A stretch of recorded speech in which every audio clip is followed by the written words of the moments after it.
Hoje a gente vai fazer um episódio um pouco diferente. Acho que um dos objetivos principais de um divulgador de medicina de emergência e da medicina como um todo tem que ser aproximar aquilo que é divulgado de quem ouve o que é divulgado. Por isso, as coisas vão mudar um pouco a partir de agora. Eu quero falar de uma medicina de emergência que se faz presente na vida das pessoas. Eu quero falar das emergências, quando elas ocorreram, com pessoas reais e tentar tirar dessas situações algo que possa ser proveitoso. Então, nesse episódio, depois da vinheta, você vai ouvir uma história de um acidente.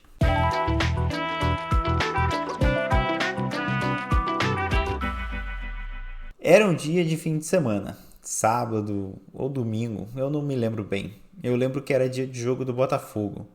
Era o ano de 2003 e o Botafogo estava na Série B, eu tenho quase certeza. Eu devia estar com uns 9 para 10 anos. E nessa época, antes da construção do Engenhão, que é o estádio do Botafogo no Rio atualmente, muitos jogos eram realizados no Caio Martins, um estádio de futebol bem modesto que fica em Niterói, na minha cidade natal. Era uma época gostosa. Eu, meu pai, meu irmão e meu primo Alex tínhamos criado um costume de ir todo fim de semana lá, ver o Botafogo jogar. Arquibancada dura, de concreto, jogos que não me marcaram muito. Ou talvez eles até me marcaram, mas uma outra coisa tomou o lugar dessas memórias. O Caio Martins era relativamente perto de casa, uns 20 minutos a pé. E a gente estava voltando, nós quatro, de um jogo do Botafogo, que eu sinceramente não lembro quem ganhou e quem perdeu, nem contra quem era. Para chegar na minha casa, a gente tinha que subir uma rua, e no meio dessa rua tinha uma ladeira bem íngreme. A gente tinha que atravessar essa ladeira e continuar reto, sem subir a ladeira, né? A ladeira ficaria para a direita e a gente seguiria reto para a esquerda. Mas essa ladeira ela era larga e muito carro e muita bicicleta descia ela bem rápido, muito rápido. E quando a gente estava se aproximando dela, eu vi lá de cima uma bicicleta vindo. Então, eu não lembro do acidente, eu só lembro de um pouquinho antes, andando na calçada, e a parte de atravessar a rua eu já não lembro mais. Esse é o Alex, o meu primo. Eu tenho, imediatamente após o acidente, eu tenho um flash, não sei quanto tempo depois, mas ainda deitado no chão, com alguém olhando, pedindo calma, mas eu lembro de eu sentir muita dor. Eu lembro de eu acordar, abrir o olho com muita dor, algumas pessoas em cima de mim, muita dor na mão esquerda. Achei que tinha quebrado a minha mão esquerda. Aí depois eu só lembro já na. Não lembro da ambulância, eu lembro já no hospital. Aqui eu tenho que dizer que isso é bem comum. A amnésia que acontece decorrente do trauma, principalmente o trauma em que você bate a cabeça ou que você pode até ter hipoperfusão cerebral, ou seja, pouco sangue indo para o seu cérebro por conta de uma hemorragia ou alguma coisa assim, faz com que você tenha uma amnésia que a gente chama de retrógrada. Você esquece as coisas pouco antes do evento. E também uma amnésia anterógrada, que você esquece aquilo que aconteceu depois do evento. Eu confesso que eu sempre odiei esses nomes, porque retro de retrógrada e antes de anterógrada teoricamente são a mesma coisa, mas tudo bem. Até aí, o caso do Alex, o meu primo, que foi atropelado por uma bicicleta descendo de uma ladeira em alta velocidade, gerou essa amnésia. As pessoas que sofrem esse tipo de trauma podem ir recobrando e conseguindo reconstruir a memória daquilo que foi acontecendo. E isso vai ser tão mais fácil ou difícil de acontecer, dependendo tanto do trauma, do tamanho do trauma e das sequelas que ele vai deixar, ou até mesmo das medicações que vão ser usadas em seguida. Então, é isso. Eu lembro que eu tinha saído do estádio do Caio Martins, fui andando para Martins Torres e quando a gente atravessa a Rua Santa Rosa, Eu lembro da calçada, assim, da Rua Santa Rosa, não sei quanto tempo antes. 1 minuto antes, 30 segundos, sei lá. É a última coisa que eu lembro de estar olhando um canteiro de árvore, assim, que passava na calçada, ao lado do Colégio Salesiano ali. É a última coisa que eu lembro antes do acidente. É, bom, o que que aconteceu naquele dia quando, a partir do momento em que ele foi atingido pela bicicleta, né? Esse é o meu pai.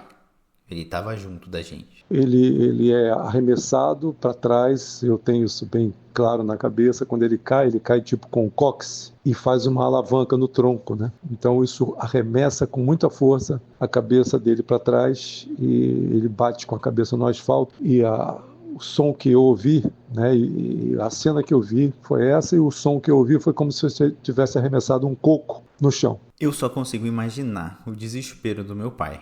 Eu não lembro dessa cena, eu não lembro do som, eu não lembro de nada. Eu lembro que quando eu vi o meu primo caído no chão, eu e meu irmão saímos correndo para casa. Faltava uns 200, 300 metros para chegar em casa.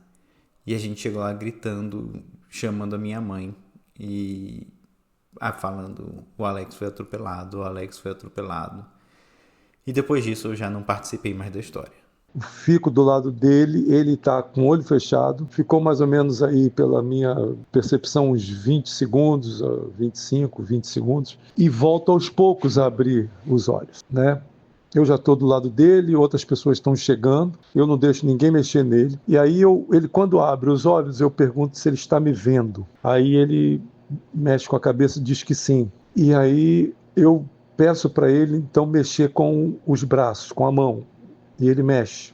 Depois eu peço para ele mexer com os pés, e ele atende também e mexe com os pés. A partir daí eu fiquei um pouco mais tranquilo. Aqui eu acho interessante a gente falar de algumas coisas sobre o atendimento de uma pessoa que sofre um trauma, um acidente e tem um traumatismo craniano associado. A primeira coisa que meu pai vai comentar depois no áudio que ele me manda, que ele pesquisou depois e viu que o tempo da pessoa abrir o olho é uma coisa importante, que se a pessoa não abre o olho seria pior. E não é bem assim. Quando a gente fala de sangramento na cabeça, existem tipos de sangramentos diferentes. Existe a nossa cabeça, o nosso crânio. Imagina a parte óssea da nossa cabeça, a caveira. Imagina uma caveira óssea. A caveira, dentro dela, do crânio, fica o cérebro. Só que entre a caveira, entre o crânio e o cérebro, existem algumas membranas. Uma delas é a dura mater, que envolve o cérebro. Se você tem um sangramento entre a dura mater e o crânio, a parte óssea, a gente chama de um sangramento epidural, acima da dura mater.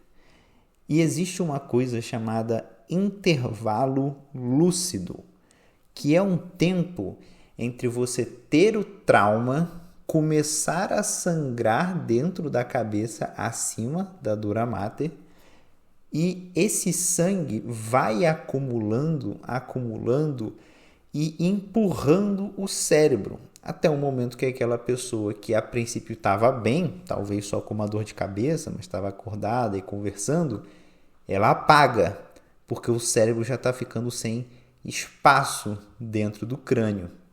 Esse período de intervalo lúcido pode durar aí cerca de 1 a 2 horas. Então é super possível uma pessoa sofrer um traumatismo craniano importante com sangramento e não ficar apagada. Por isso, a gente tem alguns critérios, inclusive, para saber se pessoas precisam fazer ou não uma tomografia de crânio, para saber se tem sangramento ou não. Qualquer idoso acima de 65 anos vai fazer, pessoas que usam anticoagulantes também. E no caso do meu primo, como foi um trauma de alta energia, que a gente considera assim, ele precisaria fazer uma tomografia também, porque independente dele ter aberto ou não os olhos e ficado de olhos abertos, isso não significa que não tem um sangramento importante ali dentro. Outra coisa é essa questão do meu pai ter falado que não deixou ninguém chegar perto. Isso foi prudente, de certa forma. E aqui eu preciso falar umas coisas importantes. A coisa mais primordial quando a gente vai fazer um atendimento, uma pessoa vítima de um acidente na rua, na rodovia, em qualquer área aberta, é a cena segura, certo? Por que a gente fala isso? Porque uma vítima não pode se transformar em mais de uma vítima, entende? Então, para fazer o atendimento, aquele local precisa se tornar um local seguro. Porque se eu tenho uma vítima, eu não quero depois ter 2, 3, 4 e por aí vai. Meu pai não poderia ser uma outra vítima, as pessoas em volta não poderiam ser uma outra vítima. Então, normalmente, a gente sinaliza a área, tenta isolar a área para que, o acidente aconteceu na ladeira, o meu primo foi atropelado na ladeira e tudo isso que meu pai e meu primo estão contando está se passando nessa ladeira ainda. Então a cena não estava totalmente segura. Havia outras bicicletas que poderiam passar ali, outros carros. Enfim, quando a pessoa está estirada no chão e sofreu um trauma, realmente de início o ideal é a gente não ficar mexendo essa pessoa para lá e para cá. Inclusive no caso do meu primo, que foi um trauma de alta energia em que ele bateu 2 partes da coluna, a parte de baixo e a parte de cima, O crânio, que fica numa ponta da coluna, e o cóccix, que fica na outra ponta da coluna. Dessa forma, ele poderia ter algum tipo de fratura na coluna, que qualquer movimento muito brusco poderia deslocar isso e causar uma paraplegia ou uma tetraplegia. O que a gente faz nesses momentos, isso que meu pai fez é muito interessante. Quando ele pediu para o meu primo responder e ele balançou a cabeça, essa balançada de cabeça foi um pouco perigosa? Foi. Mas se meu primo estava conseguindo mexer a cabeça, não estava com muita dor, então significa que realmente talvez não tivesse uma fratura importante ali, mas tinha um fator confundidor. Meu primo fala que ele estava com muita dor na mão. E às vezes existe uma dor de algo que não é tão grave, como a dor na mão, que mascara uma dor de alguma coisa mais grave, como uma fratura na coluna. E aí quando meu pai pede para o meu primo mexer as mãos e mexer as pernas, também é um sinal positivo de que não teve ali uma contusão medular até então. Mas a gente também não sabe se tem alguma fratura e se a gente pode ou não mexer ali naquela coluna. O ideal mesmo é a gente fazer um transporte do meu primo, obviamente com equipamentos especializados que o SAMU ou o bombeiro vão ter, para fazer o mínimo de movimentação da coluna possível, para não colocar em risco a mobilidade da pessoa traumatizada. Isso é totalmente diferente de casos como, por exemplo, acidentes de baixa energia em que a pessoa quer levantar. E eu estou falando isso porque eu já vi com uma certa frequência acidentes de moto em que a moto escorrega em baixa velocidade e o motorista cai, ou até mesmo colisões assim laterais ou traseiras de baixa energia, que a pessoa cai e aí quando ela vai levantar vem alguém e fala não se mexe, tem que ficar deitado aí, não pode. Gente, se a pessoa está conseguindo levantar, ela levanta e ela está de boa, não precisa colocar a pessoa deitada de volta no chão, não. No meio da rua, inclusive, colocando a pessoa mais em risco. Se a pessoa não está com dor, ela consegue levantar, não tem nenhuma lesão de extratura, não tem nenhum grande sangramento e o impacto foi de baixa energia, sei que falar isso para leigos é um pouco pode ser um pouco a mais, mas se você presenciou um acidente que a pessoa levantou, não faz o menor sentido mandar ela deitar de novo e ficar parada no chão. Eu já vi isso acontecer. Enfim, vamos seguir. Eu lembro que nesse flash que eu acordo, que tem pessoas em cima de mim, assim, eu reclamava muito da dor, eu falava, minha mão, tá me doendo muito e tal. Eu não sentia dor na cabeça, mas eu botei a mão, assim, alguma parte, não sei se foi na cabeça, que eu perguntei a sangue, e aí eu perguntei, isso aqui que é isso? É sangue? Mas logo em seguida ele começa a sangrar. A cabeça eu vejo que está saindo um pouquinho de sangue atrás, né? Onde foi a batida. Eu peço uma camisa, ou tiro a minha camisa, não lembro, para colocar atrás da cabeça dele. A minha percepção nessa hora foi que eu achei que foi melhor sangrar, porque a minha preocupação era que por dentro tivesse uma hemorragia, então isso veio na minha cabeça. Falei, bom, tá sangrando, pelo menos tá saindo, né? Aqui não é bem assim. E aí eu preciso tentar quebrar esse senso comum. Se você sangra para fora, você ainda assim pode estar sangrando para dentro da cabeça. Os vasos são vasos diferentes. O couro cabeludo sangra demais. Ele é muito bem vascularizado. E sangramentos da cabeça, normalmente, do couro cabeludo assustam, mas são mais fáceis de controlar. E é importante todo o sangramento que você presenciar num trauma, você tentar estancar esse sangramento de alguma forma. Então, pegar ali a roupa, mesmo que seja nesse momento de emergência, e comprimir aquele sangue que está saindo para estancar o sangramento. Porque quanto mais sangue a gente perde, pior fica. E existe a possibilidade de ainda assim sangrar para dentro da cabeça, porque são outros vasos diferentes. Como eu falei, pode ter o sangramento epidural, mas a gente também pode ter os sangramentos subdurais, que aí vai ficar entre a dura mater e o cérebro. E o cérebro, ele é uma massa que está dentro dessa caixa, que é o crânio.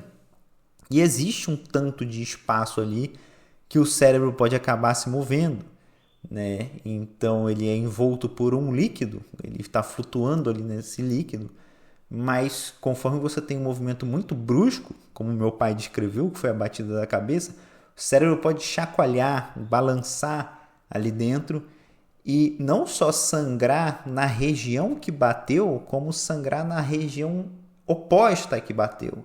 Então, se a pessoa bateu com a parte de trás da cabeça, pode ter um sangramento na frente da cabeça, né? Porque essa região acabou a parte da frente do cérebro batendo na parte da frente do crânio, por exemplo. Existe um outro tipo de lesão cerebral que acontece, que é a lesão axonal difusa. Os axônios são os cabos dos neurônios que vão se conectando uns nos outros. E quando a gente tem um trauma, por exemplo, que a pessoa sai rolando, o cérebro acaba, esse movimento de rotação acaba afetando o cérebro e rompendo essas ligações axonais. E aí você tem um problema que não tem tanto sangramento, como você veria numa hemorragia, como foi o caso do meu primo, mas que você tem uma perda da funcionalidade do cérebro muito importante. Então não é porque está sangrando para fora que não está sangrando para dentro. E para além disso, a gente tem que parar esse sangramento que está saindo para fora. Só da gente apertar bem, isso vale, gente, para qualquer sangramento. Só da gente apertar bem, a gente ajuda as nossas veias e artérias, porque elas têm mecanismos para isso, a gente ajuda as nossas veias e artérias a fecharem e pararem esse sangramento. Então, comprimam. Peguem a roupa mais limpa que vocês conseguirem de preferência e comprimam aquela região que está sangrando até você conseguir chegar no serviço de saúde ou até o SAMU ou os bombeiros chegarem até você. E aí quando eu lembro eu já estou no hospital, eu não consigo lembrar da parte da ambulância nem nada. É engraçado, assim, no primeiro momento, eu lembro de... Tem toda uma situação de desconforto, né?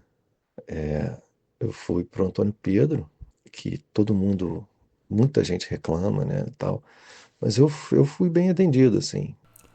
O Antônio Pedro é o hospital universitário da Universidade Federal Fluminense de Niterói. É um hospital SUS. Então, você pode imaginar o porquê ele está falando isso.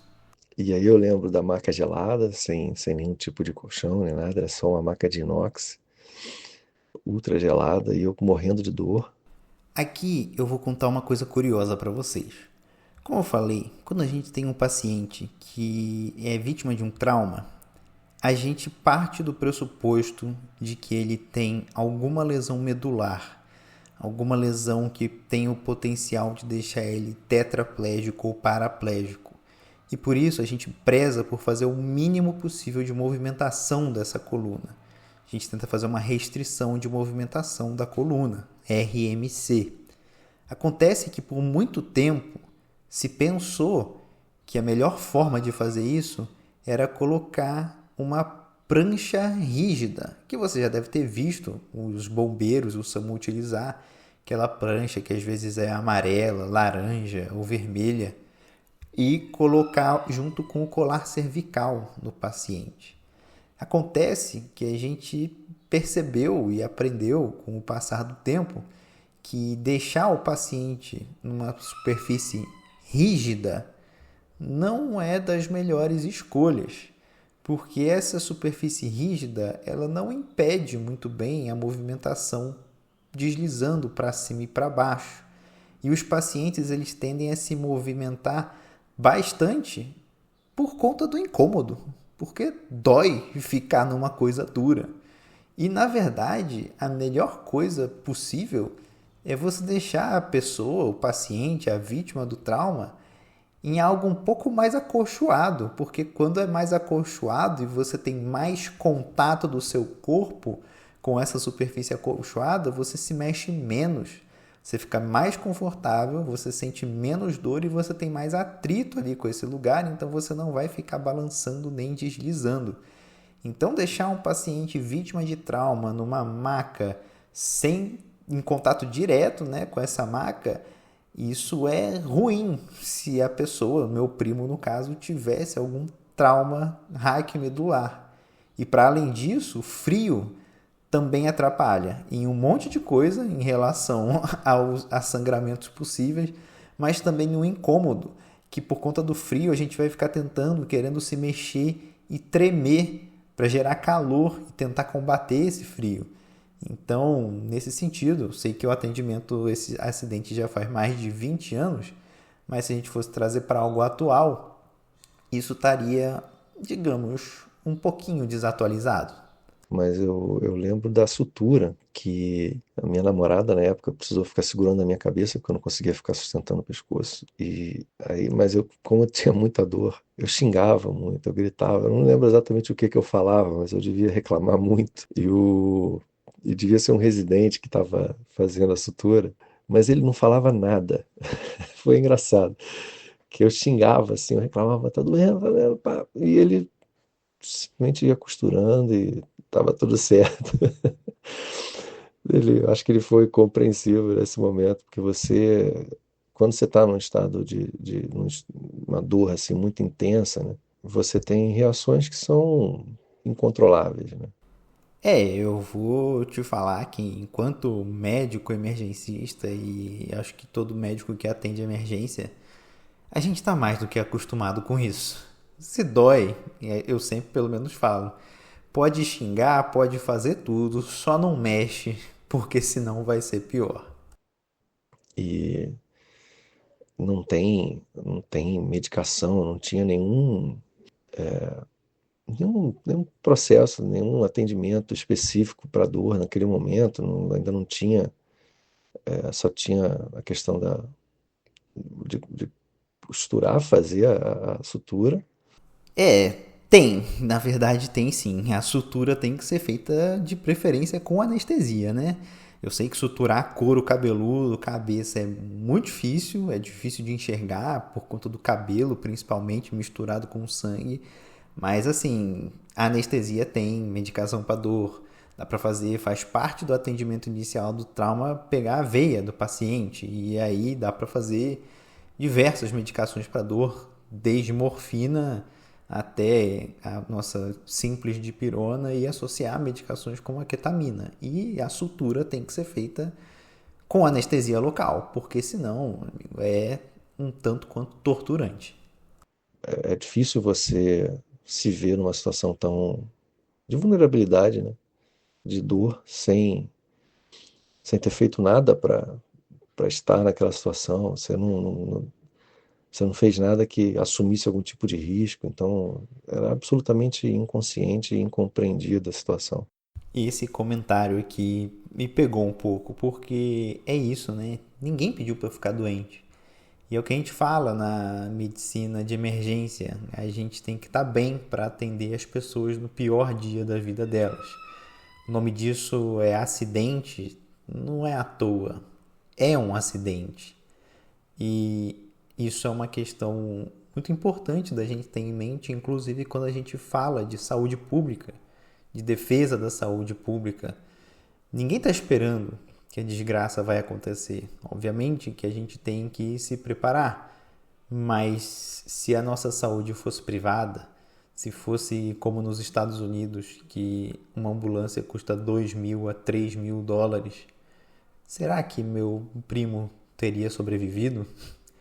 Fica aí a questão.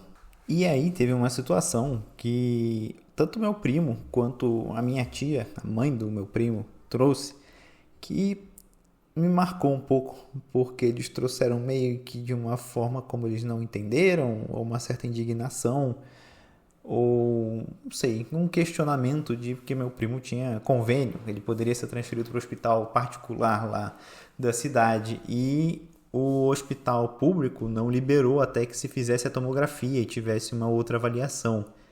Isso tem um motivo, gente. Quando você tem um paciente com trauma crânioencefálico ou com qualquer outro trauma grave, a gente precisa ter certeza se essa pessoa vai precisar ou não de uma cirurgia de urgência.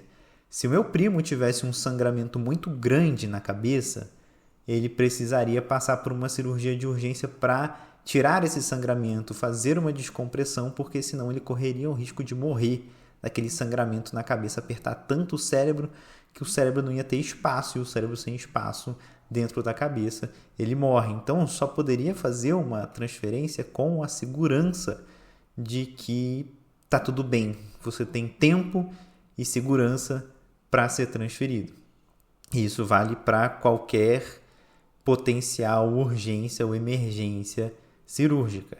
Meu primo fez a tomografia, existia um sangramento ali, mas não era um sangramento que demandava cirurgia de urgência. E aí eu lembro que foi um processo. O tempo parece que não passa, né? A gente fica lá tentando se exercitar mentalmente para não focar muito no processo muito. Eu não podia dormir muito, porque eu tinha que responder algumas perguntas para manter algum estado de alerta, né? E aí muita gente entrava, ficava me perguntando muitas vezes as mesmas coisas para eu poder não apagar de novo. E aí eu lembro isso, o isolamento na UTI, para quem está consciente, é bem complicado. Aqui eu tenho algumas considerações para fazer. Realmente é um saco. Eu já operei apendicite, eu tive complicação pós a cirurgia de apendicite, que eu tive febre no pós-operatório, eu precisei ficar 3 dias no hospital. O tempo não passa. E se não passa para você, também não passa para os seus familiares que estão desesperados querendo saber se você vai ficar bem ou não. Realmente, para pacientes neurocríticos, como a gente fala, como era o caso do meu primo com um sangramento na cabeça, a gente precisa garantir que esse paciente não está rebaixando, ou seja, não está piorando o status neurológico. Então a gente faz várias perguntas repetidas com frequência. Por exemplo, qual é seu nome? Que mês que a gente está? Que ano que a gente está? Quem é o presidente do Brasil? E coisas desse tipo para garantir que a pessoa não está ficando confusa, desorientada, porque isso é um sinal de gravidade. E também tem um pouco do problema do sono, porque a gente precisa ficar acordando a pessoa para garantir que aquela pessoa está simplesmente dormindo e ela consegue acordar tranquilamente, ou se ela realmente está dormindo porque ela está entrando em coma, para simplificar as coisas aqui. Então, realmente, essa parte é bem complexa, porque a gente precisa identificar se você está piorando ou não, se o paciente está piorando ou não neurologicamente. Por isso, essas avaliações repetidas. E por isso que é realmente um tanto quanto tedioso e talvez irritante uma estadia na UTI nesse sentido. Eu lembro de uma situação que me incomodou, porque eu tinha plena consciência, nesse momento eu já tinha consciência, assim, de onde eu estava, o tempo que eu ficava lá parado, e eu lembro de estar sozinho na UTI horas, e passou um grupo acredito que seja uma médica, eu não sei se era médica ou se era enfermeira, chefe, eu não sei, que estava mostrando para um grupo de alunos, assim. E aí quando passaram o caso, né, ela falou, esse daqui é paciente de tantos anos, foi atropelado por uma bicicleta. E a primeira reação do grupo foi rir. E naquele momento que eu estava ali absolutamente irritado, incomodado, sozinho, consciente, a hora não passava, um grupo de médicos que eu achava que fossem lá para, enfim, né, tomar conhecimento da situação e buscar alguma coisa que fosse me ajudar nessa situação, eles riram. E isso foi surpreendente, foi incômodo. A minha pergunta é: eu preciso fazer um comentário sobre essa situação? Eu fiz um episódio chamado Humanidade para a gente refletir um pouco sobre isso. E a única coisa que eu consigo falar para profissionais de saúde, sejam médicos, enfermeiros, técnicos de enfermagem, fisioterapeutas ou o que quer que seja, vamos ter um pouco mais de noção e respeito com aqueles que estão sob nossos cuidados e em sofrimento. Essa questão do olfato para mim foi muito surpreendente. Aqui já sai um pouco da medicina de emergência, que é minha especialidade, mas o meu primo perdeu 100% do olfato. Isso me fez ficar pensando na pandemia de Covid, porque um dos sintomas mais comuns era a agnosmia, que é a perda do olfato. Eu lembro que eu só tomei consciência disso quando eu fui logo no primeiro dia, assim, que eu desci, porque eu fazia tomografias em rotina, né? Eu fazia várias em sequência, assim, para acompanhar o edema cerebral.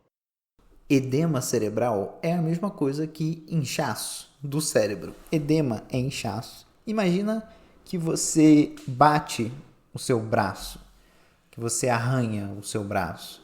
Vai começar um processo inflamatório nesse local e esse processo inflamatório é o inchaço, traz um inchaço.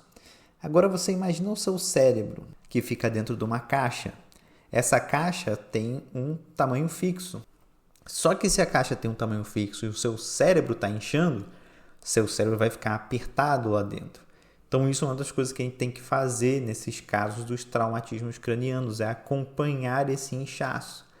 Fora as diversas complicações que podem acontecer.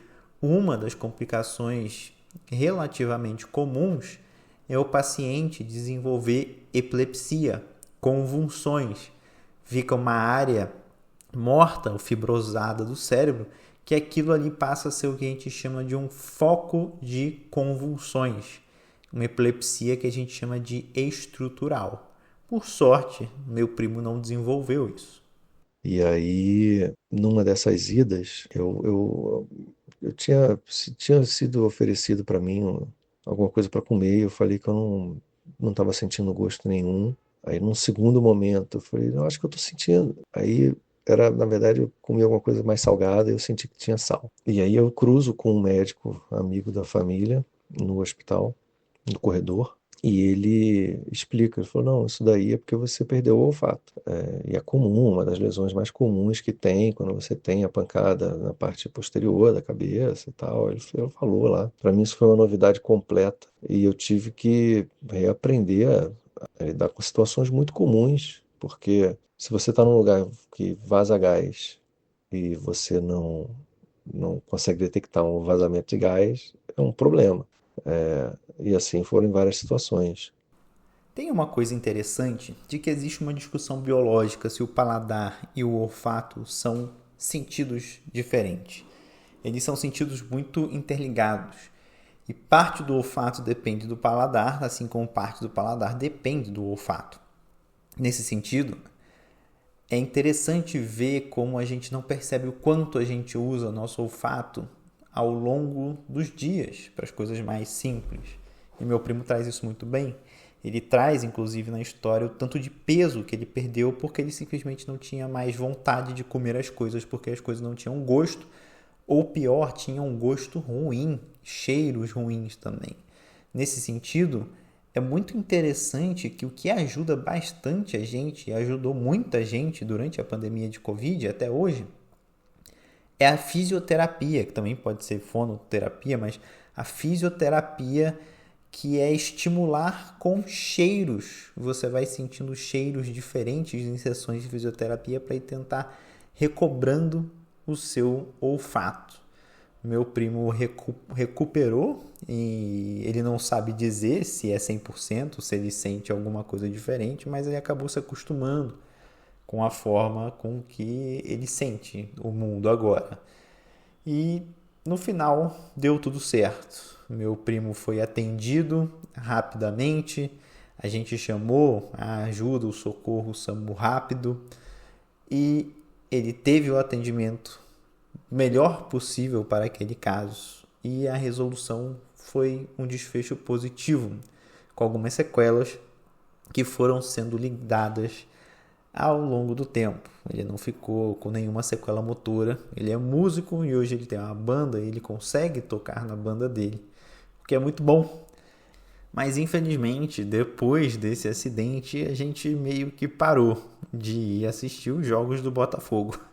Não que estavam dando muitas emoções, né? Afinal de contas, foi só em 2024 que a gente realmente foi ser campeão de alguma coisa importante de novo. Mas enfim, eu espero que você tenha gostado desse episódio. E é aquela história, né? Se você gostou, compartilha com quem você gosta. Se você não gostou, compartilha com quem você não gosta. O importante é compartilhar. Eu espero que esse episódio tenha servido de algo para você que não é médico, não é profissional da saúde e para você que é profissional da saúde. E eu queria dizer uma última coisa. Se você tem histórias que envolvam atendimentos de emergência que você queira compartilhar, fala comigo, manda uma mensagem para mim no Instagram e a gente conversa, troca uma ideia para ver se dá para transformar essa sua história em algo didático e que sirva para ensinar um pouco e prevenir, quem sabe. Eu fico por aqui, até a próxima.